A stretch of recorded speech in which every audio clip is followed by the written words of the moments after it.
भगवान गणेश की उत्पत्ति कैसे हुई, एक प्रश्न उठता है। तो ब्रह्मा जी कहते हैं, प्रसन्नमानसो ब्रह्मा प्रतुवाच शिवम स्मरण। उन्होंने शंकर का ध्यान करते हुए भगवान गणेश जी के जन्म की कथा कही। भगवान गणेश के जन्म की कथा सुनने के बड़े पुण्य हैं। ऐसा कहते हैं जिनके संतान नहीं हो रही है, गर्भ में संतान रुक नहीं पा रही है, भगवान गणेश जी के प्राकट्य समय पर उनकी जन्म कथा सुन ली जावे तो उसकी बड़ी महिमा है। शिव महापुराण में, गणेश पुराण में और भी कई ग्रंथों में भगवान गजानंद की कथाओं का वर्णन किया गया है, भगवान गणेश की कथाओं का वर्णन किया गया है। जितने ये पुराण हैं उन सब का हस्तलिखित भगवान गणेश जी ने यह कार्य संपादित किया। गौरी के भगवान गणेश भगवान के विवाह से भी पहले थे, अनादि काल से हैं गणेश। जब कोई नहीं था तब से भगवान गणेश हैं, और भगवान गणेश की पूजा हम गणेश की कृपा के बिना नहीं कर सकते। यह उनकी कृपा होगी तभी हो पाएगा। कल्प भेदाद गणेशस्य जनि प्रोक्ता विधि परात शनि दृष्टम सुरक्षितम संचितम गजमाननम। कल्प भेद के अनुसार कई प्रकार से भगवान श्री गणेश जी की कथा का वर्णन किया गया है। एक कथा तो ऐसे आती है कि भगवान शंकर के त्रिशूल से गणेश जी का मस्तक छेदन हुआ। एक कल्प भेद में एक कथा ऐसी आती है कि मैया के यहाँ जब बेटा पैदा हुआ, प्रकट हुआ, तो देवता लोग बधाई देने के लिए आए। एक बहुत बड़ा कैलाश पर उत्सव मनाया गया जिसमें बहुत आनंद हो रहा था, बहुत बड़ा महा उत्सव मनाया गया। इस उत्सव में सूर्य पुत्र भी चल करके आए जिनका नाम शनि महाराज। सब लोग भगवान को आंखें उठा करके देख रहे थे, गदगद हो रहे थे, प्रसन्न हो रहे थे, लेकिन शनि देवता अपनी गर्दन को नीचे किए हुए थे। तो मैया पार्वती ने कहा कि मेरे बच्चे के जन्म पर सब उत्साहित हैं, लेकिन तुम्हारा मुंह सूखा हुआ सा है, तुम गर्दन नीचे किए हो, एक बार मेरे पुत्र को दृष्टि डालिए, मेरे पुत्र के ऊपर कृपा कीजिए, मेरे पुत्र को देखिए। इतने पर भी शनि महाराज ने अपनी आंखें ऊपर नहीं की। ये यहाँ लिखा हुआ है शनि दृष्टम, शनि दृष्टि डालते नहीं है। मैया जी ने कहा देखो मेरे पुत्र को, तो महापुरुषों की दृष्टि से अमंगल समाप्त हो जाते हैं। तो शनि महाराज रो पड़े, उनकी आंखें ऊपर नहीं गई, आंख में आंसू आ गए। मैया पार्वती ने पूछा रोते क्यों? उन्होंने कहा मां क्या बताऊं, तुम्हारे घर तो साक्षात ईश्वर प्रकट हुआ है, मन तो बहुत कर रहा था कि आंखें धन्य हो जाएं, उन्हें देख लें, तो मैं उन्हें देख नहीं सकता। का कारण? का मेरी दृष्टि में इतनी क्रूरता आ गई है, यदि मैंने किसी को मन भर के देख लिया तो उसका अशुभ हो जाएगा, फिर हो सकता है उसका मस्तक ही न रहे। मेरी पत्नी ने मुझे अभिशाप दिया, मुझे श्राप दिया। मैया ने पूछा ऐसा क्यों? तो वो कहने लगे शनि महाराज एक बार मेरी पत्नी ने श्रृंगार किया, संध्या का समय था, भजन का समय होता है, और उस समय मैं गोलोक भवन में बैठने वाले भगवान माधव की पूजा में लगा हुआ था। शनि महाराज कृष्ण को बहुत मानते हैं, बहुत ही ज्यादा, इसलिए आज ब्रज में देखते हैं आप कोकला वन में शनि देव प्रकट हैं आज भी वहां। भगवान श्री कृष्ण के प्रत्यक्ष दर्शन पाए, इसलिए कहते हैं जो कृष्ण के गोपाल सहस्रनाम का पाठ करेगा शनि की दशा उसको लगेगी नहीं, ऐसा वर्णन। अभी मैं 4 दिन गोपाल सहस्रनाम वृंदावन से सुनाने वाला हूँ, 25, 26, 27, 28 और 29, 5 दिन। तो मैं भगवान के स्मरण में बैठा हुआ था, इतने में मेरी पत्नी सज धज के आई और मुझे आकर के बोली देखो मैं कितनी सुंदर लग रही हूं, एक बार मेरी तरफ देखो तो सही। मैंने इतने पर भी नहीं देखा, तो उसने फिर कहा एक बार देखो मैं कितनी सुंदर लग रही हूं। मैंने फिर भी नहीं उसकी तरफ देखा। फिर उसने तीसरी बार कहा कि एक बार मेरा सौंदर्य तो देखिए, मैं कितनी मलूक लग रही हूं, सुंदर लग रही हूं। इतने पर भी उन्होंने नहीं देखा। तो शनि कहते हैं कि मेरी घरवाली इतनी कुपित हो गई और मुझसे बोली कि अब तुम जिसको देखोगे उसी का मस्तिष्क छेदन हो जाएगा, उसी को कष्ट हो जाएगा, उसको दिक्कत हो जाएगी, यानी तुम्हारी दृष्टि अब ठीक नहीं होगी। तुम जिसको देखोगे वो परेशान होगा। इसलिए माई तब से मैंने अब तो देखना ही बंद कर दिया। जिसके ऊपर मैं बहुत रुष्ट होता हूं उसी को देखता हूं।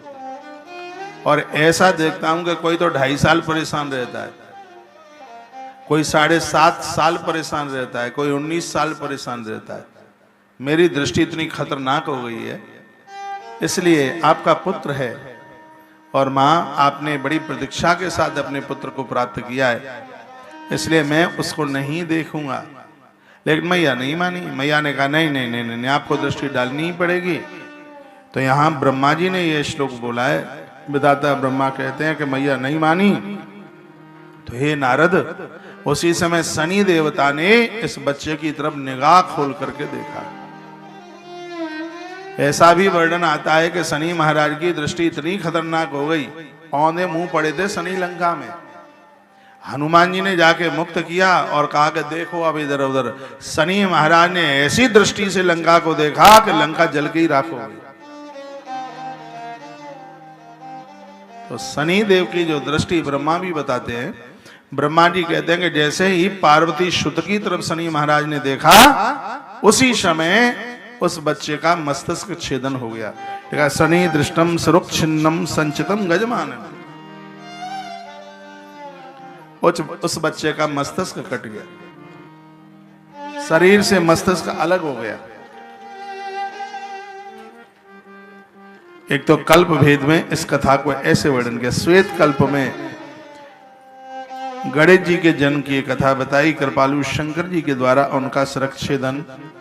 ये श्वेत कल्प में भगवान शंकर के द्वारा। इदानीम श्वेत कल्पेयम गणेशोत्पत्ति रुच्यते यत्र छिन्नम शिरस्तस्य शिवेन स कृपालुना। भगवान शंकर के त्रिशूल के द्वारा भगवान गणपति का मस्तक छेदन हुआ। तो पूछा गया, संदेह हो नात्र कर्तव्य संक्रमण कृत मणि। कुछ भी हो सकता है, भगवान शिव की लीलाओं पर संशय ना करें। तो कहा, तल नील या अखिलम विश्वम सज्जते पालिते। तथा भगवान महादेव ब्रह्मा बनकर, जन्म विष्णु बनकर, पालन रुद्र बनकर सबका उद्धार कर रहे हैं। उनकी दृष्टि से, उनके किए हुए कार्यों से कुछ भी हो सकता है। तो शिवजी के विवाह के उपरांत अब आइए भगवान गणेश के जन्म की बात कही जा रही है। कहा जा रहा है कि शिवजी के विवाह के उपरांत कैलाश पहुंचे भगवान महादेव। कुछ समय के बाद में वहां वीर गणेश का प्राकट्य हुआ, गणेश जी का जन्म हुआ। कुछ ही समय निकला था। कियता चैव कालेन जातो गणपतिर्भव। मैया जी ने कई अनुष्ठान किए थे, बहुत कथाएं सुनी थी। हमारे ग्रंथ में लिखा हुआ है कि विवाह के तत्पश्चात पति और पत्नी एक 10 महीने के संयम के साथ संतान को जन्म देते हैं, तो वो संतान, वो औलाद बड़ी विलक्षण होती है, बड़ी दिव्य होती है। तो कहा गया, कियता चैव कालेन जातो गणपति। देखो, ये माताओं के हाथ में है, अद्भुत संतान जन्म देना उनके हाथ में है। राजी भाई दीक्षित कहा करते थे, वो आदमी आज दुनिया में नहीं है, लेकिन उनकी स्पीच बड़ी बंदनीय रही। वो कहते थे कि माता चाहे वैसा बेटा पैदा कर सकती है, वो चाहे तो डॉक्टर, कलेक्टर, थानेदार, उद्योगपति, महात्मा। वो कहते थे नारी चाहे तो परमात्मा को अपने उदर से जन्म दे सकती है, शक्ति है, ताकत उसके पास। और याद रखना, माँ वही माँ है जिसकी संतान भगवान की परम भक्त है। माताएं कहती हैं ये इतना शराब पीता है, उल्टा पटांग काम करता। हम कहते हैं शराबी पैदा क्यों किया? वो कहती है क्या ये भी हमारे बस में था? मैंने कहा आपके बस में था। एक माँ है जो अपनी औलाद को 10 महीने 9 महीने पहले से जानती है। गर्भ में संतान आवे उस दिन से लेकर के जब तक बच्चे के जन्म के बाद के भी संस्कार नहीं हो जाते, इसका पूरा असर मां का संतान के ऊपर पड़ता है। एक बार के लिए उतना असर पिता का नहीं जितना असर मां का है। रावण विद्वान है, पिता के गुण चल के आए, लेकिन चरित्र मां से आता है। रावण के पास चरित्र नहीं है क्योंकि मां ठीक नहीं थी, निशाचर कुल से थी। इधर प्रहलाद को देखिए, प्रहलाद बहुत बड़े भक्त हैं क्योंकि मां कयादु बहुत अच्छी है, इसलिए। तो संतान के ऊपर बहुत ज्यादा असर तो मां का ही होता है। और मां धरा है, धरती है। पूरे देश में जा जा करके देखना, जहाँ की जैसी माटी है वहाँ के पानी का वैसा ही स्वाद है। ये देश में जितने भी विशेष लोग हुए उनकी माँ को देखा गया, माँ विशेष थी उनकी। माँ का असर पूरा होता है। जैसे केसर हर जगह नहीं होता, केसर के लिए कश्मीर चाहिए, अच्छी औलाद के लिए भी अच्छी सी माँ चाहिए। माँ का बहुत बढ़िया होना बहुत ज्यादा जरूरी होता है। अच्छी संतान के लिए अच्छी माँ का होना जरूरी है। माता सुमित्रा ने रामायण में बहुत अच्छी बात कही। वो कहती है, पुत्रवती जुवती जग सोई, पुत्रवती जुवती जग सोई, रघुपति भगत जासो सुत हो। पुत्रवती जुवती जग सोई, पुत्रवती जुवती जग सोई, रघुपति भगत जासु सुत होई। पुत्रवती जुवती जग सोई, रघुपति भगत जासु सुत होई। वही माता पुत्रवान हैं जिनका बेटा भगवान का भक्त है। आपके बच्चे बाहर गए पढ़ने के लिए, खूब तरक्की करें, उत्कर्ष करें। और आज की कथा में फिर मैं निवेदन करूंगा कि उनको गलत आहार से बचाएं। शंकराचार्य भगवान यह कहते थे, आप किताब भी पढ़ रहे हो तो आप शब्दों का आहार कर रहे हो। आप कुछ सुन रहे हो तो आप आहार ही कर रहे हो। जैसा आप सुनेंगे वैसे ही आप हो जाएंगे, जैसा आप पढ़ेंगे वैसे ही आप हो जाएंगे, जैसा आप खाएंगे पिएंगे वैसे ही आप हो जाएंगे, और जैसे लोगों का आप संग करेंगे वैसे ही हम और आप हो जाएंगे। तो ग्रंथ पढ़ना, कथाएं सुनना, ये भी आहार है। ये आहार। तो अपने बच्चों को ये संदेश दीजिए। जब बच्चे जाते हैं बेचारे हाथ हिलाते हुए, बच्चों के बैग में क्या होता है? कपड़े होंगे दुनिया भर के, कई तरह के मोबाइल होंगे, लैपटॉप होगा, उसमें अंडरवियर एक यहाँ तक का, एक यहाँ तक का, एक कटा हुआ, कुछ फटे कपड़े। फटे ही है वो जीन्स, आजकल बड़ी फैशन में, इतना कपड़ा लादे घूमते हैं, यही होगा। आप उनको खाने के लिए कुछ 8 दिन रह के गया, बढ़िया सा लड्डू तुम नहीं बना पाए, बढ़िया सी बर्फी तुम नहीं बना पाए, अच्छा सा अचार तुमने नहीं दिया उसे। क्या दिया? खाने पीने के नाम पर क्या दिया? बाजार से लाके बिस्किट, वो तो वहीं पूना में भी खरीद लेता जाके। आपने क्या दिया घर से बना करके उसको? इस बात का बहुत बड़ा अकाल पड़ा है। इसलिए बच्चे इतनी मेहनत करने के बाद भी बड़े परेशान हैं, क्योंकि उनको आहार ठीक नहीं मिला है। आपको फुर्सत ही नहीं है। काम 2 पैसे का नहीं है, व्यस्तता इतनी है। आप कहोगे हमारे घर आ जाएं तो फिर हम बता देते हैं। तुम्हारे पास सिर्फ मशीन वॉशिंग का काम रह गया है ज्यादा, बस पूरे दिन कपड़े धोते रहो। कल ही मैंने बोला अच्छे से पापड़ बनाओ, है कभी हम भी आएंगे तो पापड़ तो खा ही लेंगे, बिना अन्न का होगा तो। हाँ, तो आता है ना, आलू का पापड़ बन जाता है, और भी कई चीजों का बन जाता है पापड़। समा के चावल को भी पीस के पापड़ बन जाता है उसका। अच्छी सी चीजें बनाइए, इंतजार कीजिए, आपका बेटा आ रहा है, कुछ अपने हाथ का बना के खिलाइए। भीम नीचे चले गए थे वहां, उसमें उसको जहर दे दिया तो नीचे नागलोक में चले गए। तो इधर भंडारा हो रहा था उनकी 13 कि राजकुमार मर गया। 10,000 ब्राह्मण बुलाए जीवने को। तो कई दिनों के भूखे भीम आए, तो सगल आदमी ज्यादा खाता हो फिर भूखा रख दिया जाए तो चेहरा समझ में नहीं आता। भीम ने पूछा उन ब्राह्मणों को, कहाँ जा रहे हो? अरे क्या बताएं, पांडुपुत्र भीम की मृत्यु हो गई है, नदी में बेचारा डूब गया है, आज उसका त्रयोदशा है। 13 भी हैं, सो खाने को जा रहे हैं। भीम ने सोचा हम जिंदे ही जिंदे इन्होंने मार डाले। भीम ने एक कपड़ा बांधा सिर पर, पहचान में ना आवे। 10,000 ब्राह्मणों में वो भी बैठ गए जीवने के लिए। 10 बजे पंगत शुरू हुई, रात के 10 बज गए।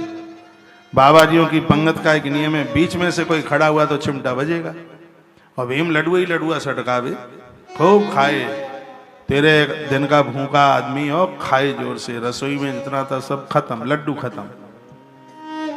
श्री विदुर जी माता कुंती के पास पहुंचे। कुंती माता को ऐसे कहते थे कि इसका हाथ लग जाए तो रसोई कम नहीं होती थी। ये विषय पंच कन्याओं में नाम आता है। सातक माताएं, धर्माचरण करने वाली माताएं, इनके हाथ से बड़ी बरकत होती है, कमी थोड़ी आती है। तो कुंती माता को कहा कि एक ऐसा ब्राह्मण आए, लड्डू ही लडुआ खाता है और तो कुछ खाता ही नहीं। सब कुछ खत्म हो गया, उसका पेट भरा नहीं है। ब्राह्मण सिगरे बैठे हैं, वो खड़ा होता नहीं है। मैया को लगा कि लड्डू तो मेरे भीम को अच्छे लगते थे, कहीं भीम तो नहीं आ गया। मैं ये कहूं तो ये लोग कहेंगे पगली हो गई है कुंती, भीम तो मर गया है। लेकिन मुझे वेदव्यास ने कहा था कि तेरे बेटों की अकाल मौत नहीं होगी, तो मेरा भीम कैसे मर सकता है? भगवान व्यास ने मुझे बोला है तो कैसे मर सकता? मां कुंती समझ गई, हो न हो ये मेरा ही बालक है भीम। उसी समय मैया ने मगध का लडुआ बनाया अपनी रसोई से, एक इतना बड़ा लड्डू बनाया। कहा विदुर, वो जो खा रहा है ना लड्डू, उसकी पत्तल पर रख देना, इस लड्डू को खाते ही उसकी तृप्ति हो जाएगी। ये मेरा वाक्य। विदुर जी लड्डू लेकर के गए और वो भीम की पत्तल पर रखा हो। भीम ने जैसे खा, पेट पर हाथ घुमाया, कहा चाहे जितना खा लो, जब तक मां के हाथ का नहीं मिलता तब तक तृप्ति होती ही नहीं है। ये भीम के शब्द थे। बच्चे होटलों पर चाहे जहां जितना खा लें, सच तो यही है कि जो स्वाद मां के हाथ के भोजन में है, रूठ मत जाना, वो स्वाद तो घरवाली के हाथ में भी नहीं है। वो आपको तो बुरा इसलिए नहीं मानना है क्योंकि आप भी तो किसी की मां हो ना, तो आपके बच्चों के लिए आपके हाथ का भोजन। मां के हाथ में ऐसा जादू है जिसको खाए बिना तो तृप्ति मिलती ही नहीं है। बच्चे आते हैं, कोई साल बाद आता है, कोई 6 महीने बाद आता है, और सब कुछ घर में व्यवस्था होते हुए भी आप कहते हैं कि बच्चों को घर का अच्छा नहीं लगता। इसलिए अच्छा नहीं लगता है क्योंकि तुमने कभी उन्हें अपने हाथ का खिलाने की आदत ही नहीं डाली थी। हॉस्टलों में रहता है, बाहर रहता है, बेटा बेटी कोई भी है, आपके हाथ में ऐसी जादूगरी तो होनी ही चाहिए। आप गणेश की जैसी गृहिणी है, रिद्धि और सिद्धि, हुनर आपके पास में, तो उनके लिए ऐसा कुछ कीजिए, उनके लिए ऐसा कुछ बनाइए। पुत्रवती जुवती जगत सोई, जगत में वही नारी पुत्रवान है जिसने अपने बच्चों को अद्भुत बना दिया। ये बाबा जी लोग आसमान से नहीं टपकते, उन्हें भी जन्म देने वाली कोई आप जैसी मां ही होती है। एक बात मैं इस गणेश महात्म्य में आपको बताऊंगा। चित्रकूट में 2 महात्मा बैठे थे, एक का नाम था तुलसी, दूसरे का नाम था रहीम। दोनों मित्र थे और चित्रकूट में रहते। तुलसी बाबा ने कहा रहीमदास जी से, ये बताइए कि नारी बच्चे को जन्म देती है, 10 लाख बिच्छू डंक मारते हैं, उसे इतना कष्ट होता है, फिर वो क्यों औलाद को जन्म देती है? ना दे। इतना कष्ट पाने के बाद भी बच्चे जुआरी शराबी बन जाते हैं, तो वो क्यों इतनी आफत क्यों उठाती है? वो ना दे बच्चों को जन्म। तो रहीमदास ने क्या कहा? रहीमदास कहते हैं तुलसी, बच्चे को जन्म देते समय कितना भी कष्ट हो तो भी नारी बच्चे को जन्म देने को तैयार हो जाती है। क्यों? इसलिए वो सोचती है मेरी कोख से तुलसी जैसा बेटा हो गया तो मेरी कोख धन धन कृतकृत हो गया। आप जैसी संतान के लिए नारी बच्चे को जन्म देती है। ये चौपाई एक बार फिर बुलवाऊंगा। पुत्रवती जुवती जग सोए, पुत्रवती जुवती जग सोए, रघुपति भगत जासो सुत हो। पुत्रवती जुवती जग सोई, पुत्रवती जुवती जग सोई। रघुपति भगत जासु सुत होए, पुत्रवती जुबती जग सोए, रघुपति भगत जासु सुत होए। माँ वही माँ कहलाने की अधिकारी है जिसका बेटा भगवान का परम भक्त हो। ऐसे संस्कार डालिए, बच्चे सामाजिक बने, पारमार्थिक बने, लोगों की मददगार करने वाले, मदद करने वाले, उन्हें ऐसे संस्कार डालिया जाए, ऐसे संस्कार डाले जाए। उन्हें बताया जाए बेटा दुनिया की हर माँ तेरी अपनी माँ है, माँ का आदर करना, उसको मान करना, उन्हें ये संस्कार दिए जाए। और मैं कहूंगा जो बच्चे चरित्र से बिखर गए हैं इसमें माँ की बदनामी है। बच्चे चरित्रहीन हैं ये माँ का दोष है, बच्चे डकैत हैं, चोर हैं, ये पिता का दोष है। और चोरी की भावना माथे में, नाभि से ऊपर का शरीर है ये पिता का है, नाभि से नीचे का शरीर है वो माँ का है। इसलिए हमेशा मस्तिष्क पिता से मिलता है और जो चरण हैं वो माँ से मिलते हैं। जिस समय कर्ण की मृत्यु हुई तो माता कुंती बहुत रो रही थी। युधिष्ठिर ने पूछा माँ हमने दुश्मन मारा है, तू क्यों रो रही है? कुंती ने कहा बेटा ये तुम्हारा ज्येष्ठ भाई था, ये दुश्मन नहीं था। तब युधिष्ठिर ने रो रो करके कहा माँ जब भी मेरे कर्ण के पांवों पर निगाहें जाती थी तो इसके पांव मुझे तुझसे मिलते हुए दिखाई देते थे, लेकिन मैं कभी बोल नहीं पाया। इसका मतलब है पिता की देखरेख में बच्चे विद्वान हो जाते हैं और माँ की देखरेख में बच्चे चरित्रवान हो जाते हैं। और विद्वान से भी चरित्रवान होना ज्यादा विशेष है। तो माँ का ध्यान होगा तो बच्चों के पास चरित्र होगा। छोटे छोटे बच्चों को आप कुछ भी बना सकते। मैं तो एवा भाई लोगों को कहता हूं यदि तुम बिगड़ गए, भटक गए तो इसमें बदनामी माँ की हो जाएगी। चरित्र को संभाल करके रखना। बिना चरित्र वाला तो पूजा भी करता है तो देव स्वीकार नहीं करते। जीवन में संपदा बहुत है लेकिन चरित्र के समान कोई संपत्ति आज तक बनी नहीं है। प्रभु राम, भगवान श्री कृष्ण, ये जितने देव हैं, भगवान गणपति इसलिए सबसे पहले पूजे जाते हैं। इनके पास बड़ी विशेषता है। माता पिता के तो परम भक्त हैं। आज दोपहर के बाद की भी कथा बड़ी अद्भुत है कि गणेश पहले क्यों पूजे जाते हैं, आप सुनेंगे। गणेश जी की बड़ी विशेषता है। जिस समय वो परिक्रमा कर रहे थे, पूरे देश की परिक्रमा करने के लिए गणेश जी निकले थे। और जिस समय वो प्रदक्षिणा करते करते, इस देश की परिक्रमा करते करते वो बद्रीनाथ में पहुंचे तो धर्मध्वज की बेटी वहां तप कर रही थी। राजा धर्मध्वज की कन्या तपस्या में बैठी थी क्योंकि तप के द्वारा वो अच्छा वर चाहती थी। उसका नाम था वृंदा। बाद में वही तुलसी बनी है। पहले तो वो वृंदा थी। तो उसने भगवान गणपति को देखा और गणेश को देखते ही वो अपनी जगह से खड़ी हो गई। वैसे अनुष्ठान जब पूरा नहीं हो जाता तब तक बीच में खड़ा नहीं हो जाता, बोला नहीं जाता, ये नियम है अनुष्ठान के। और उसने अपना स्थान छोड़ दिया। गणेश जी अलकनंदा के किनारे पर, प्राचीन बात है, आचमन कर रहे थे वो। तो इतने में वहां आ गई और बोली हे वीर तुम किसके पुत्र हो? तुम्हें देख करके भजन में मन नहीं लगता। जिसको देख कर भजन में मन ना लगे तो ये तो त्रुटि है ना, स्वयं की गलती है। इसका मतलब है कि तुम्हारा भजन मजबूत नहीं है। तो कहती है कि तुम मुझे पसंद हो और मैं वर के लिए भजन में बैठी थी। मुझे लगता है कि मुझे मेरे भजन का पुण्य मिल गया है और आप मेरा हाथ संभाल लो, मेरे पति बन जाओ। तो गणेश जी ने कितनी सुंदर बात कही थी। भगवान गणेश कहते हैं कि हम महादेव के पुत्र हैं, पार्वती माँ है हमारी, और यह अधिकार, विवाह वाला अधिकार हमारे माता पिता के हाथ में है। यह अधिकार हम अपने पास में नहीं लेते। और मैं तीर्थ यात्रा के लिए निकला हूं, ना कि मैं पत्नी खोजने के लिए निकला हूं। इसलिए खबरदार यदि तुमने हमसे ऐसी बात करी तो। गणेश जी ने वृंदा को डांट लगाई और वृंदा ने उसमें अपना अपमान समझा कि ये मेरा अपमान हुआ है। लोग समझ ही नहीं पाते, अपमान को वो सम्मान समझ लेते हैं और सम्मान को वो अपमान समझ लेते हैं। जहां तक वो गणेश पुराण में बहुत विस्तार का टॉपिक है, गणेश जी ने समझाया था वही बच्चे अच्छे हैं जैसे माता पिता का कद ऊंचा हो, गर्दन ऊंची हो। बच्चों को कभी भी विवाह का चुनाव अपने हिसाब से नहीं करना चाहिए। पूरा चैप्टर भरा है वो गणेश जी ने सुनाया।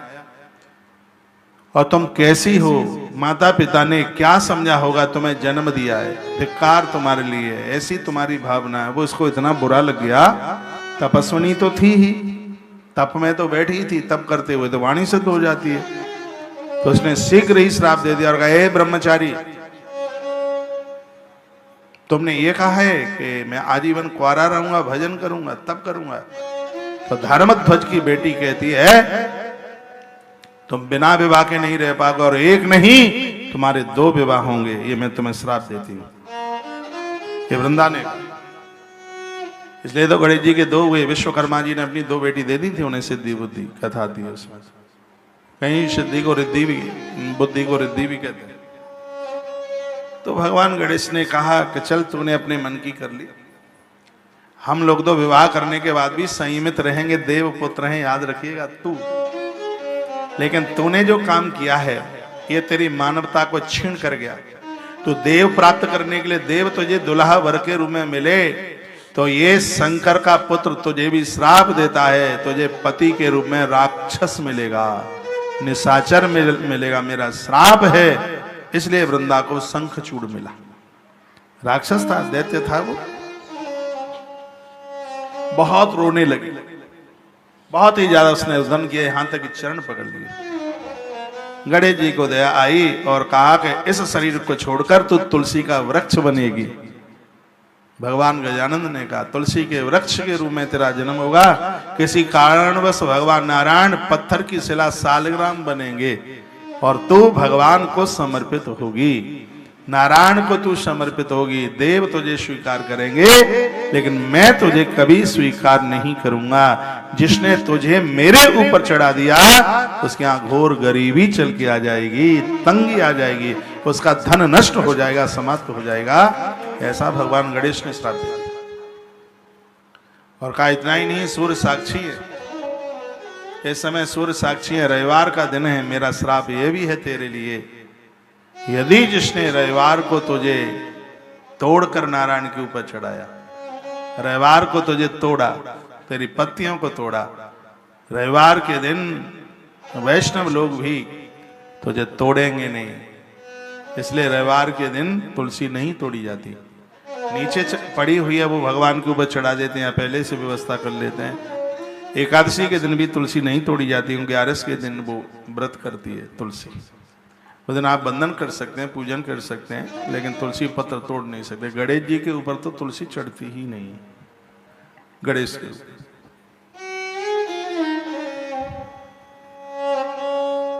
तो ऐसे भगवान गणपति गजानंद जो धरती पर ईश्वर बनकर के प्रकट हुए, और उनके ही जन्म की कथा आप सुन रहे हैं। सुनिए,